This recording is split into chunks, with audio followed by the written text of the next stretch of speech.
Bonjour tout le monde, j'espère que vous avez encore un peu d'énergie après le déjeuner, que vous passez une bonne première matinée à ProDurable. Juste pour vous qu'on fasse un peu connaissance, est-ce que vous pouvez lever la main quand je vous poserai des questions pour savoir un peu qui vous êtes, qui travaille dans la communication? Ah là là, oh oui, on est content. Parce que l'année dernière, on a fait une conférence sur le sujet, il n'y avait personne qui faisait de la communication et c'était difficile. Qui travaille dans la RSE? C'est les mêmes, c'est bizarre. Donc, faut choisir, faut choisir votre. Ok. Qui s'est déjà lancé dans l'éco-conception à tous les niveaux, même une formation, qui connaît le sujet? Ok, ok, génial. Et qui a déjà décarboné sa communication? Ok. Qui est neutre en carbone sur ses campagnes de com? Ok.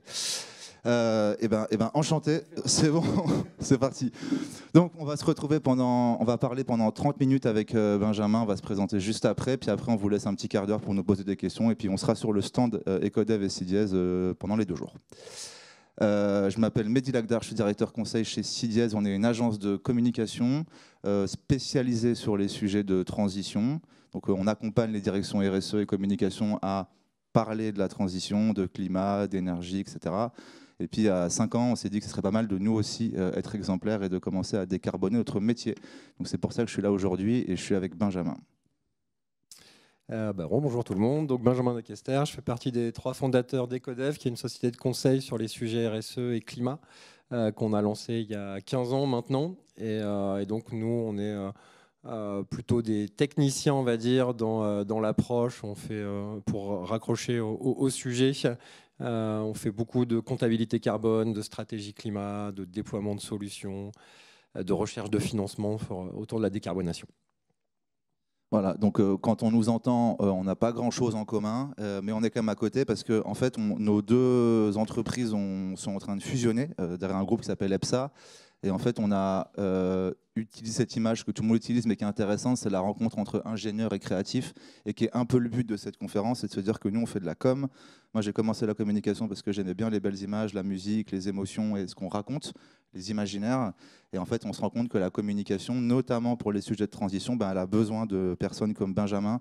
On a besoin de chiffres, de calculs, de rationnel, de matérialité.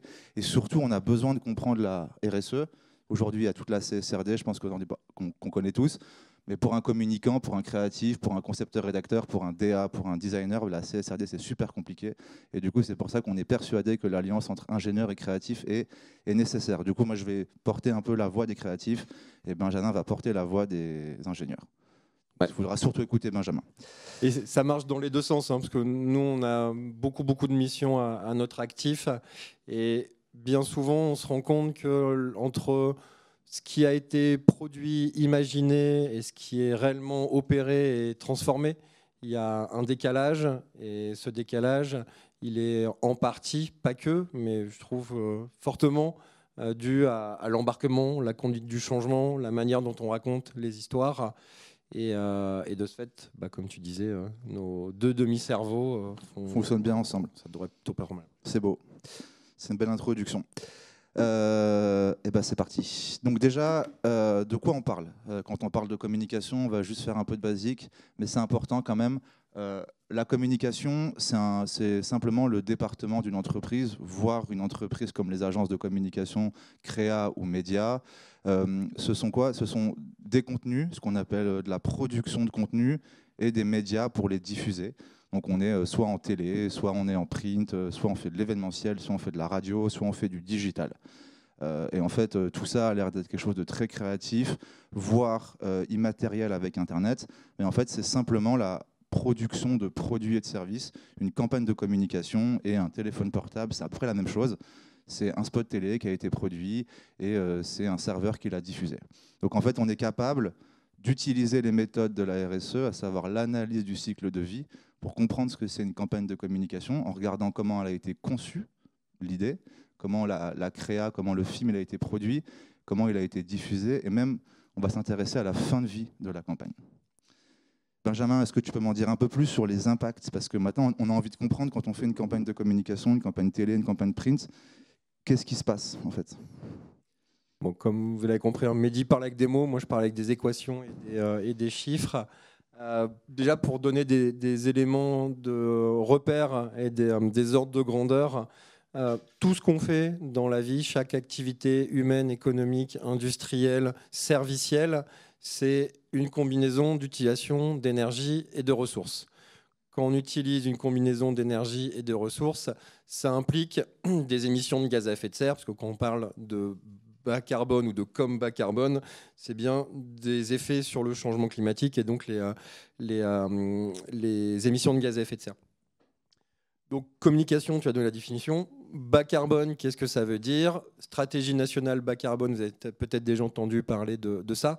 C'était la traduction française de l'accord de Paris qui vise à emmener les activités économiques vers une trajectoire qui tend vers la neutralité carbone à horizon 2050 pour la France et de réduire dans ordre de grandeur de 80% les émissions. Cette stratégie nationale bas carbone, elle a des déclinaisons sectorielles. Il n'y a pas de déclinaison spécifique pour les métiers de la com ou pour les métiers du service, plus industriel, agriculture, etc. Ce qui ne change pas que tout le monde doit amener sa part, d'autant plus que la communication, mais je vais le prendre sous l'angle beaucoup plus étendu de ce qu'on appelle communément le numérique et le digital, prend une part de plus importante dans nos vies, dans nos métiers, et va normalement continuer de s'accroître, notamment l'intelligence artificielle, etc. Aujourd'hui, le monde du digital et du numérique, à l'échelle mondiale, c'est 4% des émissions de CO2. 4% des émissions de CO2, pour donner un autre point de repère, c'est 2 fois ce qu'émet l'aviation civile.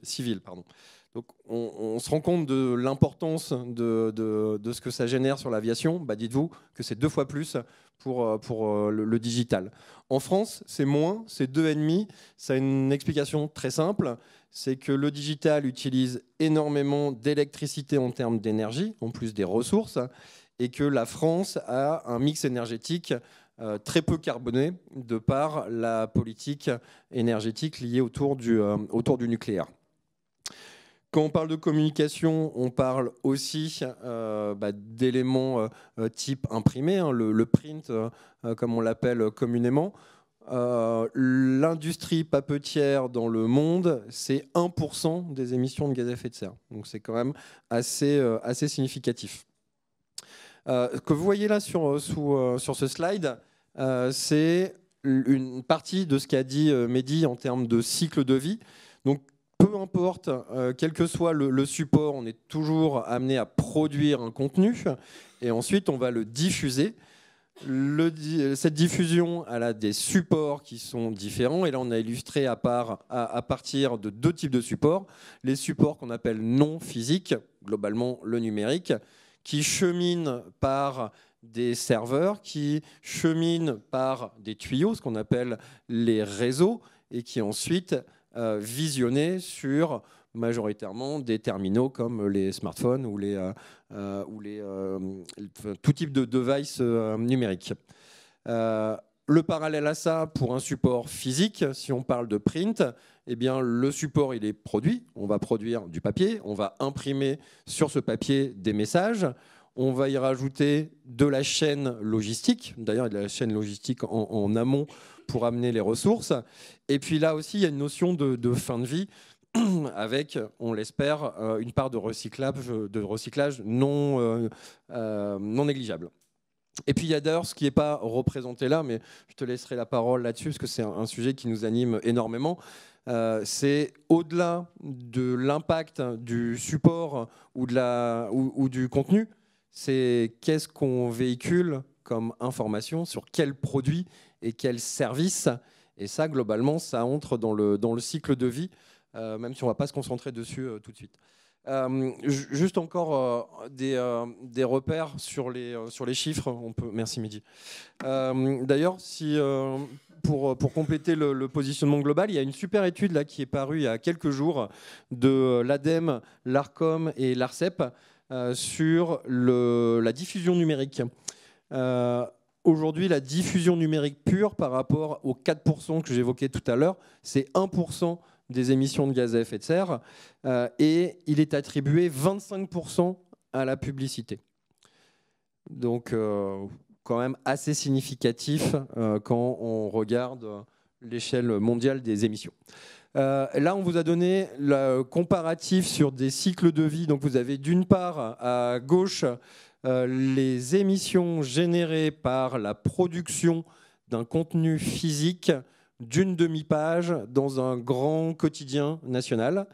Et quand vous regardez par rapport à droite, vous avez à peu près les mêmes émissions, sachant que la simulation de droite a été faite pour un média digital, je crois que c'était une vidéo de 15 secondes si je ne dis pas de bêtises, en France. Si on avait fait cette même simulation à l'échelle européenne, le 0,7 devenait 0,29. Toujours parce que le mix énergétique français est décarboné. Et quand on décompose tout ça, sur du print, vous avez à peu près 90% qui est lié à la partie production, donc à l'amont de tout ça, en gros le papier et l'impression.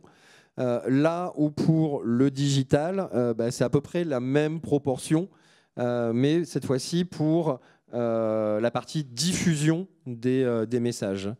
Et autre élément de repère, c'est que un média digital, pour avoir une vue comme on le représente ici, il faut envoyer la vidéo 7 fois. Donc en vrai, vous pouvez multiplier par 7 le chiffre que vous voyez de 0,7. Merci beaucoup Benjamin. Est-ce que quand on vous parle de ça, c'est quelque chose que vous connaissiez, vous apprenez des choses qui ne connaissait pas du tout ce genre de chiffres quand on vient? Ok. Le reste de la salle savait déjà en fait. Ok. Ça a l'air un peu angoissant de voir tout ça, mais on va expliquer pourquoi en fait c'est super important de le comprendre. En tout cas, merci Benjamin parce que on a très peu et ces chiffres sont très nouveaux. Et juste avant de passer à la suite, il faut savoir que ça fait que quelques années que la communication et le marketing et même le numérique s'intéressent à ces impacts. Et même les chiffres que tu donnes, peut-être qu'ils seront encore plus hauts demain parce qu'en fait on les connaît pas. Et ça fait que depuis la loi climat et résilience, depuis quelques années, le gouvernement s'en est très peu emparé encore, qu'on commence à avoir ces chiffres qui sont un peu tout chauds. Et donc, on est content d'être à ProDurable aujourd'hui pour commencer à les présenter. Nous, sur les bilans carbone qu'on réalise, on a, dans l'intention d'origine, dans les premiers copiles, quasiment jamais la com. Ouais, bah ouais. Donc, on pousse pour que celle-ci vienne, parce qu'elle a divers rôles à jouer, dont sa part, tel le colibri des carbos. Et même les chiffres qu'on a, ils ne sont pas fiables à 100%. Et du coup, c'est un peu, cette conférence est aussi un appel. On a besoin de tout le monde, on a besoin de tous les communicants. On n'est pas beaucoup à faire ça sur Paris. On a très peu de briefs. En vrai, c'est vraiment très peu dans notre business ce qu'on vous raconte. Et on a hâte que la communication s'empare de ce sujet parce qu'on débute et on le reconnaît, on ne connaît pas tout. Ce qu'on vous dit, ce sont des intuitions, ce sont des premiers résultats et on a hâte d'en savoir plus. Donc, plus vous serez nombreux à vous emparer de ces sujets, plus on pourra avancer. Je vous dis juste à peu près là où on en est. Cette slide a l'air horrible, mais elle est hyper importante. L'Union des marques, que vous devez tous connaître. Est-ce que vous ne connaissez pas l'Union des marques où je présente ? Vous ne connaissez pas? C'est le syndicat des annonceurs. Donc avant, c'était l'Union... Bref, on s'en fiche. Donc l'UDM a pris avec Sophie Rotten... Oui, pardon? Avant, c'était UDA, merci, Union des annonceurs. Et maintenant, c'est l'Union des marques. C'est un syndicat qui s'est associé aux autres syndicats. Donc la communication, chaque secteur a son syndicat. Donc il y a le digital, le print, la télé, la radio. Et depuis 3-4 ans, de façon bénévole en plus, on s'est tous mis au travail pour créer ce qu'on appelle des référentiels. Donc qu'est-ce qu'un référentiel? Quand on veut mesurer l'empreinte carbone d'une campagne de publicité, on va dire ici du digital, donc on va dire d'une vidéo sur YouTube, si l'annonceur X utilise une méthode de calcul qui est différente de l'annonceur Y, il pourra présenter des meilleurs résultats. Et en fait, on ne peut pas comparer des choux et des carottes. Le plus important dans la transition et dans toute la vie en général, c'est qu'on ait les mêmes référentiels de calcul et qu'on se dise, OK, une vidéo, c'est ça, peu importe si c'est Decathlon, L'Oréal ou LVMH qui la poste sur Facebook ou Instagram. Donc on a passé des années, et c'est ça qui est le plus difficile, c'est d'unifier ce qu'on fait. Parce qu'en fait, aujourd'hui, chaque équipe marketing, déjà quand elle fait des campagnes, elle a des KPI personnels, mais qui ne sont pas les mêmes entre annonceurs. Donc tout le travail était de se dire, OK, comment on calcule? Donc je vous donne juste un exemple sur lequel je peux vous donner quelques clés. Sur le digital, donc ce qu'on appelle le display, les réseaux sociaux, le site web et les vidéos. On prend en compte aujourd'hui la production des contenus, la diffusion des contenus. Aujourd'hui, la production des contenus elle vient de l'énergie consommée par les ordinateurs quand c'est que de la publicité, et on va regarder les transports et l'énergie quand il y a un tournage. Ça, c'est à peu près 10 à 15% de l'empreinte. Ensuite, le gros sujet, c'est l'activation média. Quand vous uploadez une vidéo sur YouTube, il y a 3 gros impacts. Le premier impact, c'est le terminal, le téléphone portable ou l'ordinateur. En fait, on prend en compte même la production d'un téléphone portable. On pense qu'en fait, il a fallu qu'il y ait des entreprises qui creusent pour aller trouver du lithium et du cuivre pour faire un iPhone. Et il y a énormément de ressources qui sont consommées et d'énergie pour faire un iPhone. On va prendre aussi la consommation de l'iPhone et la fin de vie de l'iPhone. Deuxième sujet, les serveurs. Quand vous envoyez une vidéo sur YouTube, elle est stockée quelque part. Un serveur, il faut le produire. On prend en compte sa production et son utilisation, son usage. Et puis enfin, les réseaux. Soit on est en 4G, en 5G, soit on est en Wi-Fi. Il a fallu mettre des antennes, mettre de l'énergie. Okay, donc voilà, ce que vous voyez en vert à droite sur la dernière version, c'est ce que nous prenons en compte quand on mesurons les activations digitales. Je ne sais pas si tu veux dire un mot sur ça. Oui, juste dans la partie production, il y a aussi beaucoup d'immobilisation du matériel de tournage, de la scénographie, etc. Donc c'est aussi à rentrer dans le prisme. Donc, quand on parle de communication bas carbone, on parle de quoi ? Il y a 3 gros sujets. Il faut les garder en tête et la slide est importante parce que ça va du plus facile au plus difficile. Le premier sujet, c'est l'éco-production. Donc, je vous conseille tous de vous intéresser à ce sujet. Il y a un label qui s'appelle EcoProd avec un référentiel. C'est un fichier Excel gratuit sur Internet. Dès que vous produisez un contenu, voilà, il y a des questions et vous remplissez et vous savez si vous avez mis les bonnes choses dans votre campagne. Quand on produit une vidéo, quand on produit un print, il y a un cahier des charges, ce qui vous permet d'avoir les bonnes pratiques. C'est une liste de courses, de choses à faire que je vais présenter juste après. EcoProd. Ils vous accompagnent, ils font de la formation, ils font du conseil. Si vous voulez passer par nous, on peut vous aider. Quand vous faites des campagnes, c'est comment je choisis mon papier, où je fais mon tournage, est-ce que la table elle est recyclée, etc. Deuxième sujet qui est très important, parce que comme vous le savez, si certains sont annonceurs, mais 80% des budgets, c'est le média. C'est l'activation. Donc les pubs dans le métro, à la télé, etc., les vitrines. Donc là, il y a tout le travail sur qu'est-ce qui se passe pour que la publicité soit diffusée. Voilà, ça, c'est les 2 premiers sujets. Sachez que les 2 premiers sujets sont ceux sur lesquels on travaille aujourd'hui. Et après, il y a un 3e sujet qui est très important pour moi et pour beaucoup de gens, c'est qu'en fait, la réalité, c'est que quand on fait de la publicité, le but de la pub, on peut dire ce qu'on veut, c'est vendre. Et vendre des produits. Qu'on fasse du branding ou du retargeting, on vend des produits. Donc quand on fait une publicité pour un SUV, il y a une personne qui ne voulait pas forcément de SUV, qui va acheter un SUV, qui va rouler en SUV. Et donc du coup, il y a une consommation carbone liée à l'usage des produits que la publicité a poussé. Donc en fait, la publicité, quand elle fait de la pub, on peut avoir éco-produit, on peut avoir fait une campagne de communication avec du papier recyclé et un bout de ficelle, on peut diffuser ça de façon hyper responsable, etc.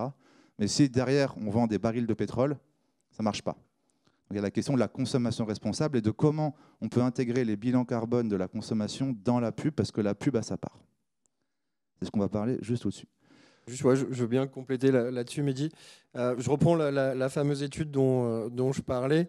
Ils sont amusés, entre guillemets, à passer au crible. J'ai 33 000 en tête publicités différentes et à regarder, en fait, quelle était la véracité du message et éventuellement le greenwashing qu'on avait derrière le message. Je vais dire, la bonne nouvelle, c'est que 93%, une fois de plus, je vous la fais de tête, des messages respectent une sorte de cahier des charges, pour reprendre ton terme, mais il y a quand même 7% des publicités qui sont abusives et qui vont mettre en avant des produits ou des services sous un angle vert alors qu'ils ne le sont pas forcément. Et c'est très intéressant de voir que de plus en plus, les annonceurs ou les annonces des annonceurs vont être passées au crible par des institutions comme celle-ci et aussi par le régulateur, puisque aujourd'hui on parle beaucoup d'allégations environnementales, qui est devenue une loi où maintenant est très encadrée la communication autour de la neutralité carbone notamment, et sur lequel il y a des preuves à apporter pour ne pas sortir de ces allégations environnementales. Ouais, merci beaucoup, tu as raison. Parce qu'en fait, la vraie question qu'on veut poser aujourd'hui, c'est quelle est la place et le rôle du marketing en fait, en général dans la transition. Et en fait, moi je suis persuadé, moi je viens d'école de commerce et je fais de la com depuis longtemps, on tape beaucoup sur les achats et sur la finance, mais en fait on ne parle pas beaucoup du marketing. À ProDurable, je pense qu'on est la seule conf qui parlons de ça. Dans la CSRD, et tu m'en parlais tout à l'heure, les équipes marketing ne sont pas contactées pour faire la CSRD, alors qu'en fait, dans le monde dans lequel on vit, le marketing est roi. On vit dans un capitalisme artiste où tout est esthétique, tout est fait pour vendre. Donc on passe notre vie dans le métro à nous montrer des produits, etc. Mais en fait, le marketing n'a pas de carbone. Donc c'est ça dont on veut parler. Donc nous, ce qu'on vous propose là, c'est une petite méthode pour communicants, que vous soyez en agence, en régie ou côté annonceur, pour vous lancer dans ce sujet, en définissant une trajectoire carbone pour vos directions communication. Tu veux commencer ? Allez, je prends. Deux approches qui sont d'ailleurs complémentaires, qui doivent se faire en parallèle. Pardon. Et, la première chose, c'est comment est-ce qu'on structure la démarche. Moi, je suis intimement convaincu qu'on peut faire les choses quand on les a comprises, ces choses. Et pour comprendre les choses, la formation, la sensibilisation, y passer du temps, c'est déjà un élément majeur. Donc, dans vos équipes, formez, il y a plein d'outils. Il y a la fresque de la pub, par exemple, qui est sortie, qui fonctionne très très bien. Il y a des formations à l'éco-conception. Enfin bref, il y a plein de choses qui permettent de mettre un pied à l'étrier et de savoir de quoi on parle. Et je reprends l'expression quand on préparait l'atelier ensemble, Mehdi, que tu as utilisé, c'est balayons devant notre porte avant d'aller communiquer sur des choses responsables. Ayons déjà un véhicule qui soit responsable. Et donc cette partie acculturation est complètement nécessaire. Comme bien beaucoup de choses, plus c'est porté, plus c'est incarné, plus ça fonctionne. On est dans des entreprises, pas les nôtres, mais la majorité des entreprises sont pyramidales. Quand ça vient de là-haut, ça fonctionne bien. Donc, même les COMEX, les CODIR, les DIRCO, les sessions de formation, ils ont le droit aussi de les suivre et ça fait du bien à tout le monde. On en a mis beaucoup, Mehdi, des COMEX. Et on se rend compte qu'il y a des vrais déclics qui se créent parce qu'on n'avait pas raccroché aux bons endroits les bonnes choses. Ensuite, c'est de s'organiser. C'est d'avoir peut-être un sponsor dans le service communication, un référent RSE qui va suivre les travaux de la boîte, qui va remonter les besoins et les usages et qui va peut-être aussi, à travers cette gouvernance, mettre en place tout ce qui est nécessaire à l'amélioration continue, c'est-à-dire le pilotage, les indicateurs. Et une fois qu'on a tout ça, à part les indicateurs qui vont peut-être venir après, c'est déjà estimer, mesurer, calculer où on en est, comment ça se répartit. On vous a donné des ordres de grandeur. Chez vous, c'est peut-être pas exactement comme ça. Ou au moins mettre une certaine ventilation, des proportions derrière ce que vous faites au quotidien. Une fois qu'on a fait tout ça, on va pouvoir avoir, et Mehdi va vous délivrer plein d'outils, les leviers d'action, ils existent, globalement ils sont identifiés, après il faut juste les activer. Une fois que vous avez compris... Et les piloter. Une fois que vous avez compris comment ça marche, globalement, il y a matière à avancer dans le bon sens. Et après, c'est comme tout projet. J'ai un état initial, je me fixe un objectif, ça passe par une trajectoire, je simule mes leviers d'action et je vois à quelle échéance j'arrive à cette trajectoire et je le pilote au quotidien. Exactement. Et c'est là où nos deux cerveaux se rejoignent. Je pense qu'il y a un terme que vous connaissez, c'est le terme CPM, donc coût pour 1000 impressions. Donc combien ça me coûte de toucher 1000 personnes. Et en fait, si à ce concept-là, on rajoute un KPI carbone, en fait, votre vie change. C'est-à-dire que si je te dis, OK, ça me coûte 3 € de toucher 1000 personnes, mais si je te dis, ça me coûte 3 € plus 2 tonnes carbone, parce que j'ai bourriné comme un dingue, là, ça change. Et c'est là où on comprend l'efficacité et la valeur de la pub. On a le droit de faire de la pub et la pub c'est super et je vais en parler. Je pense que la publicité et la communication pourront sauver le monde. C'est comme ça que les Français se sont mis aux éco-gestes, c'est comme ça que les Français prennent le train, c'est comme ça que les Français font du social, c'est pour ça que les Français donnent de l'argent à des fondations tous les ans. Mais la question c'est d'associer à des KPI de performance des KPI environnementales. Parce que derrière chaque impression, il y a peut-être un arbre qui a été coupé, il y a du lithium qui a été pris, etc. Donc il faut rajouter ça. Ce n'est pas illimité la communication. Il y a un levier qui est hyper simple pour s'affranchir et regarder des euros et regarder du CO2. C'est de déterminer un prix à la tonne de CO2 et vous le rajoutez au coût de votre campagne. Ça s'appelle mettre en place un coût interne du carbone. Le référentiel aujourd'hui du GIEC, il est à 100 € la tonne. Et ben vous rajoutez ça à votre prix et comme ça, vous pilotez un indicateur financier, extra-financier. Parfait, merci beaucoup. Donc quelques exemples, je vais y passer, mais n'hésitez pas à poser des questions. On va commencer par le print et vous verrez que en fait, tout ce qu'on raconte est d'une simplicité vraiment enfantine, c'est hyper simple. Quand on prend un print, ben, on va regarder la conception. Déjà, la première chose à vous poser, c'est est-ce que j'ai vraiment besoin de le faire? Est-ce que c'est utile en fait de le faire? Parce qu'on a vraiment tendance à vouloir combler le vide, notamment des marques qui des fois ne se sentent pas bien, du coup je parle. Déjà, la première question, le meilleur déchet, c'est celui qui n'existe pas. Donc déjà, est-ce que mon print, il est important en fait? Voilà. Des fois, c'est peut-être pas la peine de faire un print, peut-être qu'un mail suffit, peut-être qu'un SMS suffira. Quand je fabrique, je vais aller regarder si le papier il est labellisé, s'il a été recyclé. Je vais regarder des encres, parce que les encres, il faut bien comprendre, je ne vais pas rentrer là-dedans, mais ça peut être extrêmement chimique pour aller trouver des couleurs extrêmement compliquées. C'est transformé. Je vais aller regarder le grammage, le façonnage. Je vais éviter les superflus, etc.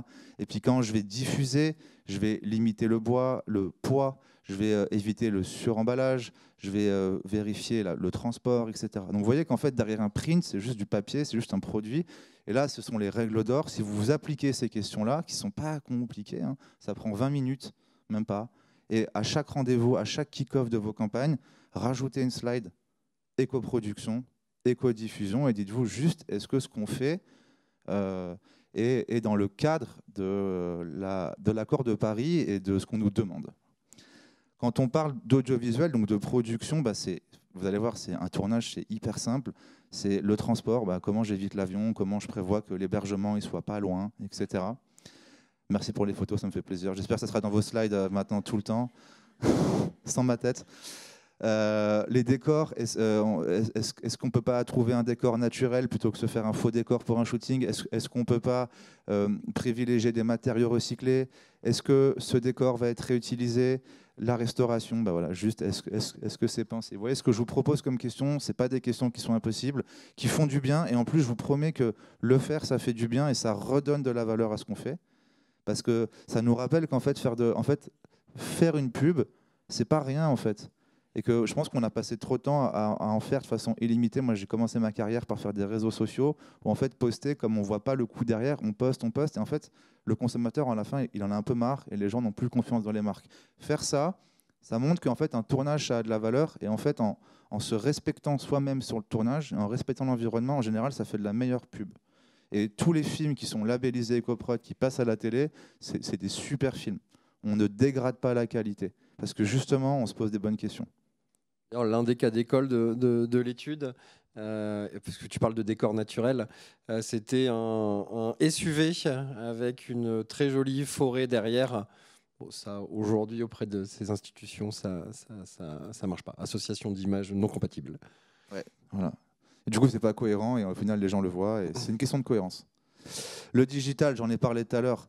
Le premier sujet, c'est déjà dans vos équipes et de mettre des petits messages, mais c'est privilégier le reconditionner ou faites attention à vos téléphones et vos ordinateurs pour qu'ils durent le plus longtemps. Vous vous rendez pas compte, je ne sais plus combien, mais je crois qu'il y a des millions de téléphones portables qui fonctionnent encore, qui dorment dans les tiroirs des Français chaque jour. Et je sais que vous avez ça chez vous. On a tous ce tiroir avec des téléphones portables. Oui. Les clés où on sait pas. On a tout, on a des trombones, etc. Voilà. Chaque foyer français, donc un foyer c'est au moins 2 personnes, a 8 terminals, minimum, télé, etc. Voilà. Et vous multipliez par 3 par les terminaux qui ne sont pas utilisés. Voilà, c'est ça. Ensuite, limitez le poids des vidéos. Ne faites pas de vidéos si ce n'est pas nécessaire. Privilégiez les campagnes mobiles. Vérifiez l'hébergement, vraiment. En fait, demandez à vos départements achats où sont stockés en fait, nos vidéos. Ça prend vraiment 2 minutes à n'importe quel comptable d'avoir l'information, je vous jure. Et s'il ne l'a pas, il peut envoyer un mail. C'est vraiment juste un cahier des charges et c'est une checklist. Il y a un truc de dingue aussi, c'est quel est le réseau utilisé pour lire un contenu. Si on arrive à cibler des contenus lus à travers un réseau Wi-Fi versus une 5G, Ouais. le gain carbone est juste gigantesque. Passez sur le Wi-Fi, vraiment, quand vous êtes à la maison, passez sur le Wi-Fi, ça change tout. Il y avait juste aussi un truc, faites des sites web faciles aussi, pas besoin de faire des trucs trop compliqués. Il y a tellement de pages qui ne sont pas regardées, tellement de gaspillage, tellement de choses qui ne servent à rien. Je pense qu'il y a 30% d'Internet qui n'est pas regardé et vous êtes peut-être responsable aussi de ça et moi aussi. Sur l'événementiel, c'est un peu comme sur un tournage, on va en parler, c'est trouver le bon lieu, vérifier qu'il est facile d'accès en transport en commun, le matériel, est-ce qu'il est recyclable. Quand je fais de la com, il faut qu'elle soit aussi éco-conçue. Je vais challenger, est-ce que je fais des goodies, pas de goodies. Il y a très peu de goodies maintenant, et c'est super. Le catering et le démontage, voilà. C'est que des questions faciles à se poser et ça fait des très jolis événements. Voilà, et là, avant de terminer, parce qu'il nous reste 5 minutes avant les questions, le fameux sujet de la consommation responsable. Donc celle-là, prenez-la en photo et imprimez-la, c'est ma meilleure slide. Elle est super importante. Posez-vous ces questions et tu pourras rebondir. C'est première question, est-ce que dans ma communication, je représente une consommation raisonnée? Un mot qui est très important, c'est la sobriété. Une communication qui pousse à l'achat, qui pousse à la quantité, etc. Le Black Friday, les grandes portions, qui obligent les gens à consommer. En fait, on peut consommer de façon détente. Voilà. Et c'est un vrai sujet. Montrer des consommateurs qui ne sont pas toxicos de la consommation. Et c'est super important. Pensez aux pubs de voiture où vraiment la personne est trop heureuse de conduire. Ce n'est pas normal d'être aussi heureuse de conduire. Dans les bouffons à Paris. Voilà. Jamais dans les bouffons, d'ailleurs. Voilà, vraiment, mettez en avant la valeur des choses. Non, mais je vous jure, nous, c'est ce qu'on raconte à Nespresso. On dit, en fait, aujourd'hui, les Français, ils sont à 5 cafés par jour. Et ça ne va pas. En fait, buvez 2 cafés et des bons cafés. Et en fait, avec votre marge, elle sera identique. C'est montrer des bons produits. N'hésitez pas à mettre des prix chers en expliquant pourquoi ils sont chers. Vraiment, c'est la valeur. Est-ce que j'ai mis en avant la valeur de mon produit? La valeur, l'utilité pour le client. Voilà, un bon café, pas 32 cafés. Est-ce que je mets quand même en avant toujours les transports en commun, les mobilités douces en fond, en fait? Est-ce que la personne vient en vélo, elle ne vient pas en quad? Pareil, est-ce que quand je montre une famille à table, est-ce qu'il n'y a pas de plastique? Est-ce que c'est bien en carton, etc. C'est montrer des imaginaires responsables. Valorisez vos éco-scores et vos labels. Mettez pas juste un label pour dire « Salut, j'ai un label ». Expliquez-le, c'est super important. Vous avez travaillé des années pour avoir ce label. Expliquez à quel point il est important. C'est plus subtil, mais l'énergie est notre avenir, économisons-la, mais c'est vraiment important l'énergie. 75% des bilans carbone, c'est l'énergie. Montrez toujours l'importance de réduire la consommation d'eau et d'énergie si vous pouvez le faire. Ça peut être notamment de ne pas montrer quelqu'un qui va trop vite ou des maisons trop éclairées ou des villes trop éclairées. Montrer qu'il faut se détendre sur la consommation énergétique. Et enfin, ne pas banaliser le rebut d'un produit ou le fait de jeter un produit lorsqu'il est plus trop consommable. Ne pas montrer qu'on a besoin de neuf tout le temps. Vous voyez ce que je veux dire? Ne pas montrer les campagnes de promotion ou les soldes, elles ont un peu ce défaut de pousser à l'achat alors que ça marche encore. Voilà. Et il nous reste quelques minutes, je te laisse avancer, puis je finirai. Juste par rapport à ce que tu disais juste avant aussi, aujourd'hui vous voyez une pub pour la nourriture, vous avez manger, bouger ou 5 fruits et légumes par jour, vous voyez une pub sur un véhicule où c'est marqué penser au covoiturage. C'est tout bête, mais ça change tout. C'est tout bête, ça change tout, mais aujourd'hui c'est obligatoire. Et tant mieux. Donc, essayons d'aller aussi plus loin que ça. Et je rajouterais un sujet aussi un peu connexe, mais sur le packaging. Ouais. Quand tu dis vous avez des labels, montrez-les, etc. Moi, je vois une quantité de produits. Enfin, c'est illisible et ça fait vraiment pas de pédagogie à un consommateur. C'est soit écrit en caractère 2, soit le logo, on croit que c'est recyclable, recyclé, mais en fait, c'est pas celui-là. Alors qu'il y a une vraie vertu de pédagogie derrière. On revient sur le côté outils. Ouais. Donc tout à l'heure, Mehdi parlait des référentiels. Nous, qu'est-ce qu'on voit quand un annonceur ou une agence nous demande de travailler sur la quantification et la mesure. En gros, vous avez 3 leviers. C'est soit utiliser les référentiels ou le référentiel si vous êtes sur une profession en particulier. C'est plug and play, c'est simple d'utilisation, c'est homogène avec toute la profession et ça coûte pas cher. C'est souvent en open source d'ailleurs. Soit vous faites une version un peu intermédiaire avec la 3e qui est de je prends les référentiels et je viens personnaliser avec des spécificités, je viens creuser un petit peu plus loin. Donc vous vous retrouvez dans la situation intermédiaire, c'est demi plug and play, ça coûte un petit peu plus cher, mais par contre en termes de levier d'action, vous avez complètement beaucoup plus contextualisé les choses, donc vous allez pouvoir beaucoup plus appuyer là où ça fait mal. Et la dernière version, eh bien, c'est le homemade, des outils personnalisés sur la base vraiment de mesures réalisées sur le terrain avec vos pratiques, vos manières de bosser, vos implantations, etc., etc., qui nécessitent un effort conséquent, qui va peut-être nécessiter de faire appel à des gens comme nous, donc du budget aussi à prévoir en conseil. Mais par contre, derrière, en termes d'appropriation par les équipes et d'amélioration, on est sur un niveau d'accélération qui est tout autre. Merci beaucoup. Il est 8, je fais encore peut-être une slide et après on passe aux questions, tant pis. Une petite conclusion quand même sur un sujet qui est important, c'est que en fait la com, on n'a plus la cote. On était des gens cool il y a 30 ans, pardon. Il y avait des émissions comme Culture Pub et faire de la pub, aller chez BETC, chez Havas, c'était cool. Aujourd'hui, je crois que c'est un des métiers les plus détestés des Français, la communication, avec les huissiers. Donc on est au bout du rouleau. La com va pas bien, il y a de moins en moins de com. Et du coup, je voulais finir en disant que la transition, c'est peut-être le réveil de la com. Je pense que moi, je prends pas ça comme une réduction. C'est pas du less bad, c'est du more good ce qu'on vous raconte. C'est en fait la communication, si elle continue comme ça, ben, elle va dans un mur. En fait, on vit dans la post-croissance. Et si les gens sont pas d'accord, tant pis pour eux, c'est comme ça. On n'a plus assez de ressources. Donc en fait, ce que présentait la communication ne peut plus exister. Donc nous, on voit ça comme une révolution pour la com, au même titre que quand le digital est arrivé il y a 15 ans, bah, ça a fait du bien à la com, ça a créé de l'emploi, etc. Donc 4 choses pour lesquelles je pense que la communication peut changer et va changer et ira mieux. La première, c'est que ça va donner des clés de lecture aux collaborateurs. C'est que les communicants, il y a un turnover de fou, il y a des burn-out, parce qu'ils comprennent même plus ce qu'ils font. Ah, mais je fais de la com. Moi, je bosse avec TF1, avec Énergie, en régie. C'est dur, en fait. Tu as 30 ans, tu bosses en régie publicitaire chez TF1. Et en fait, quand tu commences à comprendre un peu le carbone, ton serveur, en fait, tu commences à reprendre confiance en toi et ça donne un nouveau souffle à ce métier. Ça permet vraiment de sortir du greenwashing. C'est-à-dire qu'une fois que vous avez compris l'empreinte carbone de votre vidéo YouTube, je vous jure que vous ne direz plus jamais le mot neutre en carbone. Parce que vous l'avez compris. Parce que là, tout le monde sait qu'il ne faut pas le dire, mais personne ne sait pourquoi. Personne ne sait expliquer l'accord de Paris en agence de com. Et du coup, les pauvres, ils doivent faire une campagne, ils ne savent pas quoi dire.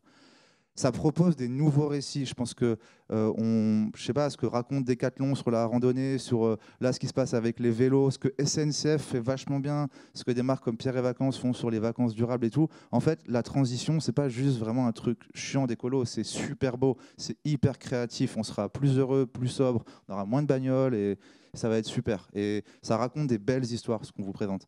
Moi, j'ai fait plein d'événements. Allez à Wheel of Green. C'est un festival de musique éco-produit et qui est un des meilleurs de Paris en fait. Okay, et les gens sont super contents. Ça raconte des belles histoires. Puis un petit sujet, c'est pour les coûts. Je pense que par exemple en digital, il y a un taux de gaspillage de la com de 40% de pubs qui ne sont pas vous, donc vous allez gagner de l'argent. Et du coup, pour terminer, on vit dans un monde qui a de moins en moins de ressources. Donc un jour, on devra faire le choix entre produire un IRM pour sauver un cancer ou faire une campagne sur TikTok. C'est ça ce qui va se passer dans 20 ans. On n'aura plus assez de lithium. Donc la communication est notre avenir, économisons-la. Et il nous reste 5 minutes pour des questions. Merci. Levez la main, je vais me déplacer pour passer le micro. Ouais, c'est très loin. Il y a une personne, 1, 2. On va prendre 4 questions. Ça fait une là. Merci beaucoup. 3, monsieur. Et une dernière personne tout au fond, et 4, monsieur. Donc ça fait, là, c'est madame avant, à droite. À droite, elle a commencé. 1, 2, 3, 4. Ah, tout loin, effectivement. Bonjour, donc moi je suis Insight Analyst en agence de communication et donc déjà ça me parle beaucoup tout ce que vous avez pu dire. Je ne sais pas si vous m'entendez bien, c'est bon. Et moi il y a un énorme enjeu parce que je suis un métier qui est en train de se développer en agence de communication et avec les nouvelles technologies en fait qui demandent finalement de plus en plus de données. On a des clients qui veulent justement communiquer de plus en plus juste, mais qui à côté, donc moi par exemple me demandent d'agréger un nombre impressionnant de données pour pouvoir tout quantifier, justifier. Et donc, c'est une question déjà que moi, je me pose et est-ce que vous vous êtes déjà posé sur certains aspects, on essaie d'aller au plus juste, au plus raisonnable. Et en même temps, on a de plus en plus de demandes justement de data, de données qui, on le sait bien, sont plus matérielles qu'on l'imagine. Donc voilà, c'est un peu ma question. Ben, c'est pour toi, je pense. Allez, je prends. Ouais, super bonne question. Ça marche là? Ouais. C'est un autre micro. Ça me fait penser à un boulot qu'on a fait pour une agence qui voulait trouver un bon compromis entre la finesse de la data et l'effort que ça donnait à mesurer sur chacune des campagnes, parce qu'ils en font énormément, avec des typologies vraiment différentes. Et en fait, on a mené vraiment un travail en profondeur pour réussir à définir des sortes d'équations, je ne vais pas dire algorithmes, mais d'équations, qui permettent un peu de moyenner certaines choses et qui faisaient qu'au final, on pouvait globalement un peu tout monitorer, mais en rentrant un minimum de données. Et le focus qui a été fait aussi, qui est super intéressant, c'était de se dire, on n'est finalement pas à la virgule près, mais par contre, dès qu'il y a une orientation qui est prise, sur laquelle on connaît et on maîtrise une alternative d'éco-conception, tout de suite, ça flaguait dans l'outil et ça donnait l'écart. Donc du coup, l'émission évitée et c'était super, super efficace pour eux. Merci beaucoup. J'espère que ça répond à votre question.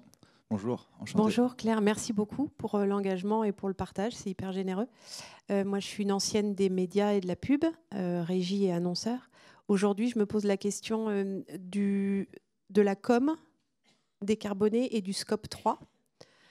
Comment on peut faire pour faire en sorte, parce que là, on parle beaucoup de... Je ne dis pas qu'il y a de l'incantatoire, mais c'est beaucoup de la bonne volonté et c'est beaucoup dans un esprit actuel. Comment on peut faire pour que, par exemple, un annonceur prenne ces éléments-là, ce que vous... comme des datas qualitatives et quantitatives qui pourraient rentrer dans le scope 3, dans le scope 3, au même titre que quand ils produisent quelque chose ou qu'ils ont des fournisseurs, comment on peut faire en sorte que ça rentre dans une case. C'est pas bien dit, mais je pense que ça permettrait d'accélérer tout ce que vous venez de dire, très bien dire. Voilà. Donc, est-ce que vous avez des exemples ou est-ce que vous voyez une... C'est pour toi, ça aussi. Moi, je vais dire des bêtises, ça va être gênant. Question relou. Non, au contraire, c'est la meilleure question. Tu peux juste parler de CSRD dans la réponse, ça me fera plaisir. J'ai très envie qu'il en parle. Tu compliques la tâche. Ouais, la question est super pertinente. Alors, le scope 3, ça parle peut-être pas à tout le monde. C'est en gros... Et d'ailleurs, il y a deux éléments dans le scope 3. On parle de A et B. Le scope 3A, ça marche moins bien. Je crois que c'est le micro qui marche moins bien. Tu as arrêté de parler, je prends le tien. Ça, c'est de l'ascenseur. Le scope 3A, c'est ce qu'a évoqué Mehdi, qui était hors énergie, qui est nécessaire à produire quelque chose ou à le diffuser. Le B, c'est notre consommation responsable. C'est le message que l'on fait passer dans les campagnes. Ce qui répond absolument pas à la question. Comment est-ce qu'on peut faire ça? Nous, on fait je pense que c'est une question de pédagogie aussi. Je reprends mon exemple là, de notre calculateur où cette agence, elle discute en fait. Elle a utilisé ça comme un levier de discussion avec les annonceurs pour dire regardez, moi j'ai cette alternative là.